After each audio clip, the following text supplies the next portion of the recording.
Hi all, I'd like to show you a game which I think you'll get a kick out of.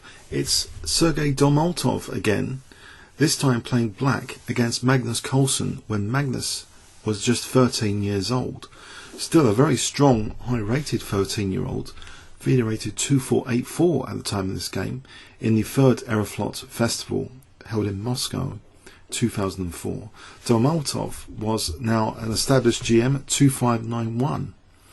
And of course, as we know, he was the world junior chess champion in 1978.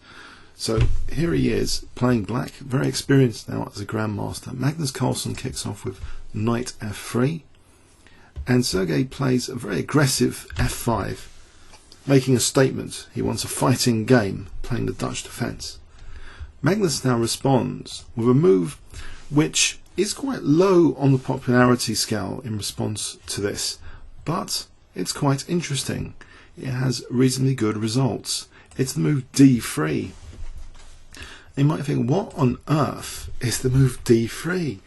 Surely White should be trying to control squares like e5, more classically in the centre. The thing is, this pawn can now be challenged with an e4 coming up. And in fact, we see this after d6, we see e4. Black doesn't really want to take this pawn now and liberate this bishop on this diagonal. Black actually played e5, which is the most popular response. Knight c3 is played. Now usually black plays knight f6, trying to get on with things on the king side. For example, knight f6, we could have e takes, bishop takes, and d4, but we have a slightly different game here. Black actually chooses to develop the queenside knight first, and we still get this mechanism. Magnus plays e takes f5, so the idea of this, capturing away from the centre, seemingly developing black's bishop free of charge, is to play this move d4 now, which gives this bishop scope to come out to c4 potentially, and also putting pressure on e5, provoking black to play e4, but e4 isn't a particularly good move here. If e4 is played, White can get control of that f4 square and actually not even move the knight here for an advantage. Let's put on a kibitzer actually. White can actually play d5 with a small advantage. For example, e takes, d takes, b takes, queen takes f3. White's doing quite well here with pressure on c6 if the bishop has to go back. Bishop a6, White standing quite well here. So let's go back. After this move d4, black actually played knight takes d4. This is not a very popular position, not a well-trodden position, so White actually has, though, a small advantage out of the opening. After knight takes e takes, queen takes d4. Common advice is it's not advisable to get the queen out too early, but here, how is the queen actually attacked? It's in a fine central position, viewing both sides of the board, kind of tying black down a little bit, making moves like bishop e7 or the rook move difficult from d4.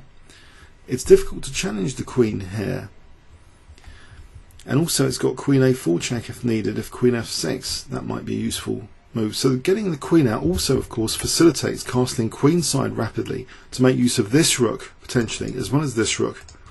So this is potentially quite a dangerous position already at move 8. Black now plays knight f6, and actually another idea might have been just c6, just to try and discourage bishop c4 with d5. So for example, if c6, bishop c4, we can play d5 here. And you might also wonder, well, in all this, what about this c2 pawn? It's a bit dangerous for black to take on c2 in this position, although the queen has left the protection of c2.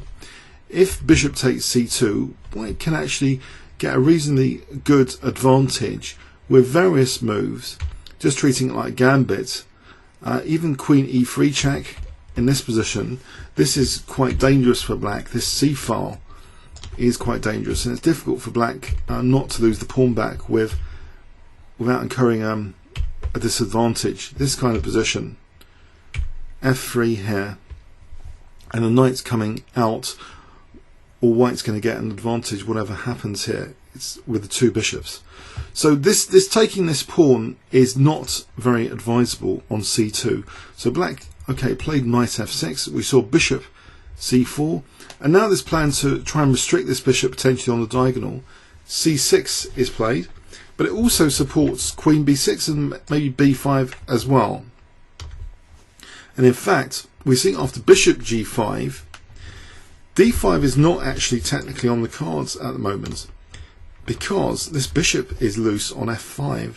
If d5 trying to blunt that bishop, then actually even better than playing queen e5 check, because the king's in the centre at the moment, is just a castle here.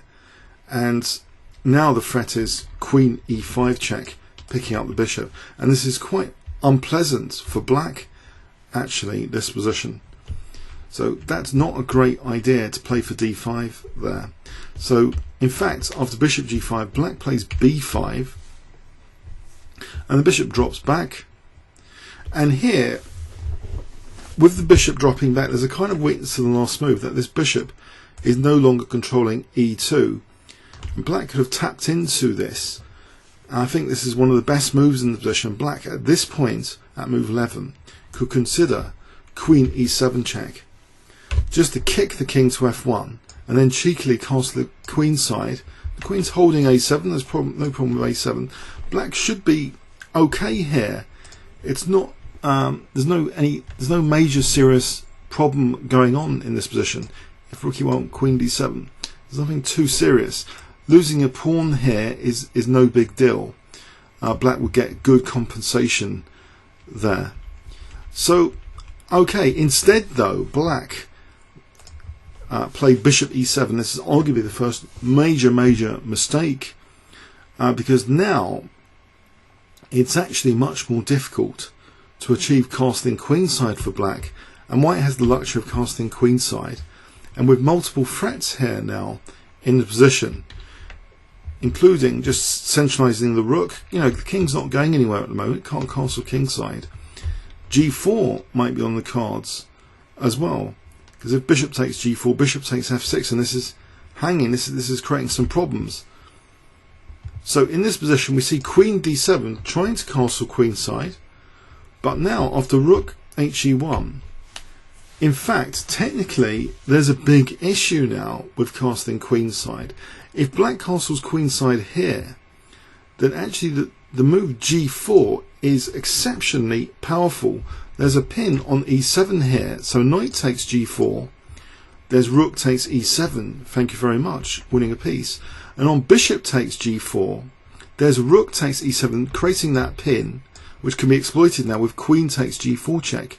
And this is very nice for white. White's up on material, doing very well there indeed. And there's even potential for bishop e6 if black is not careful in this position.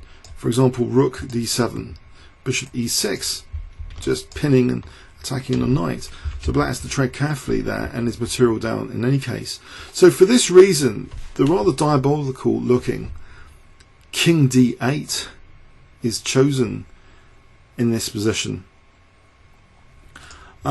Just one more try. If d5, as an example here, this is not appetizing. Bishop takes, and then we just exploit the pin on e7 with queen takes f6, and this is quite crushing indeed. For example, rook f8, we can now play rook takes e7 and start dismantling black like this. All sorts of things are hanging here. So the king must leave e8, but it's a bit sad that black is thinking that king d8 is the best move here. Now Magnus meets out some forcing move punishment in any case. He plays now rook takes e7, so creating a horrible pin on the knight. Queen takes e7 is played. And now there's a double attack. There's two double attack mechanisms which could have been used here. Queen c5 attacking f5 and d6, or queen f4. Magnus chooses what might be a little bit better actually, queen f4, because we've also got pressure on f6 as well to boot here, as well as the double attack on f5 and d6. So what can actually black do in this position? It's very limited options indeed.